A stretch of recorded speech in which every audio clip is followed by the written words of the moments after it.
Chers amis, si vous me le permettez, et si Monsieur le Premier ministre me le permet, je souhaiterais peut-être revenir à une tradition qui s'était égarée depuis quelques années, qui s'était perdue, une tradition somme toute républicaine. Et donc, Monsieur le Premier ministre, je solliciterai votre indulgence pour que l'interlocutrice fidèle de cette ambassade avec laquelle nous entretenons les meilleures relations, Madame Yvette Silla, je vais vous faire une petite confidence, c'est vraiment son mari, M. Jacques Silla, qui a commencé à m'initier sur Madagascar. Je souhaiterais, M. le Premier ministre, si vous nous autorisez, inviter Madame la ministre des Affaires étrangères à dire quelques mots.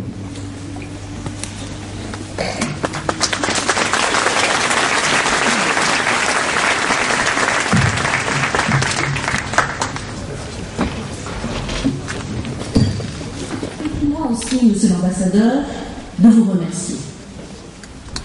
En ce jour du 14 juillet, fête nationale malgache, française, fête nationale française, le peuple malgache se réjouit de partager la joie du peuple français pour commémorer cet anniversaire. En effet, la Révolution française reste le symbole fort du triomphe de la démocratie, de la liberté et de la lutte contre toutes les formes d'oppression. Elle est ainsi à l'origine de valeurs universelles auxquelles on associe la France depuis plus de 2 siècles.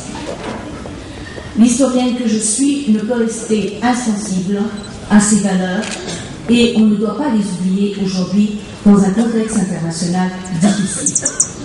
En cette heureuse circonstance, je voudrais présenter nos plus chaleureuses félicitations à son Excellence M. Nicolas Sarkozy, président de la République française, ainsi qu'au gouvernement et au peuple français, au nom de son Excellence M. le Président de la Haute Autorité de la Transition, Andjiri Rajoelina, du gouvernement d'Union nationale et du peuple malgache. Permettez-moi également, Monsieur l'ambassadeur, de vous souhaiter, ainsi qu'à vos collaborateurs et à tous vos compatriotes vivant à Madagascar, une bonne fête nationale.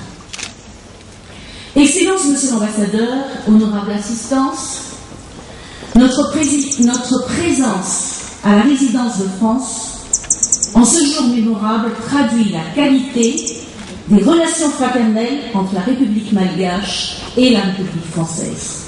D'ailleurs, ces liens d'amitié ont été toujours très forts malgré la période récente que traverse notre pays. À preuve, la France n'a jamais cessé de manifester son soutien au peuple malgache à travers l'aide qu'elle nous apporte dans divers domaines.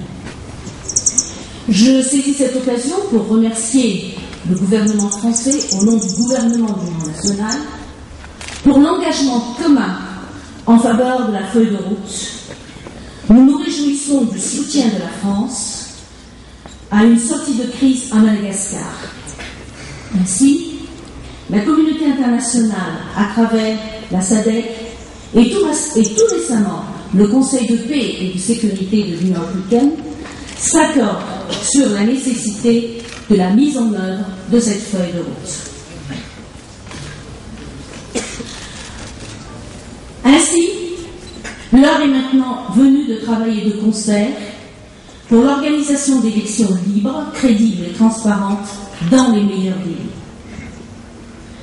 C'est ce qu'attend de nous le peuple malgache, qui a déjà affirmé par l'adoption de la Constitution de la 4e République son aspiration à l'instauration d'une véritable démocratie à Madagascar.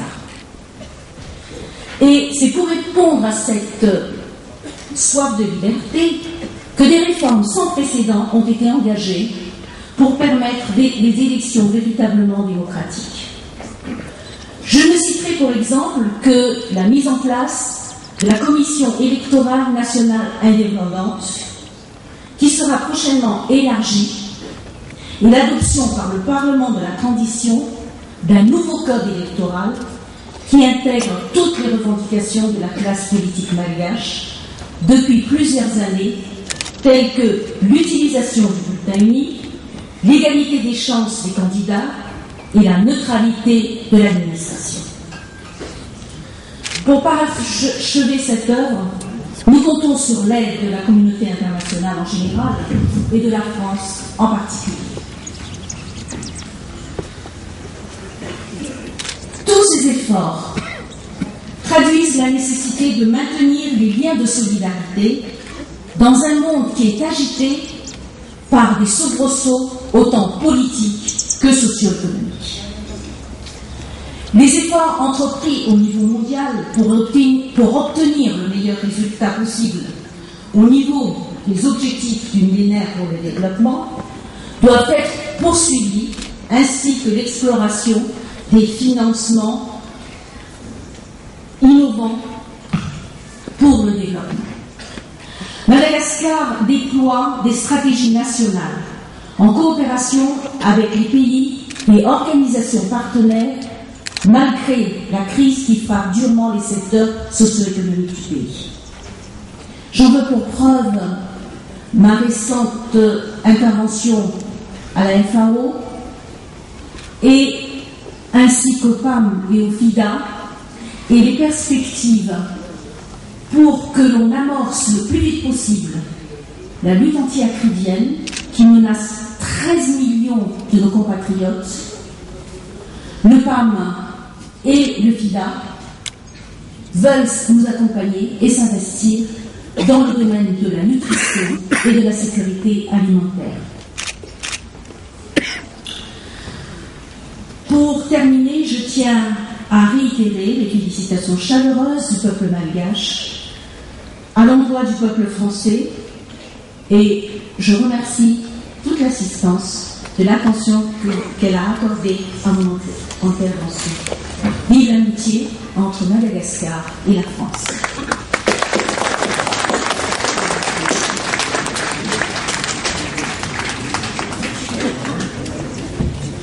Oui, notre fête nationale française est si belle que nous voulons qu'elle soit universelle.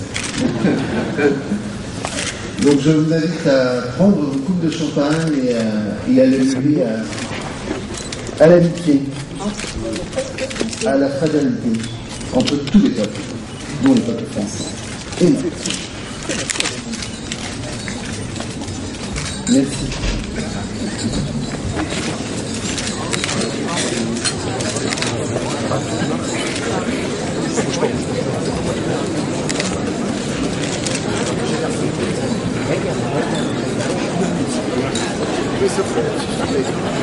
Il va être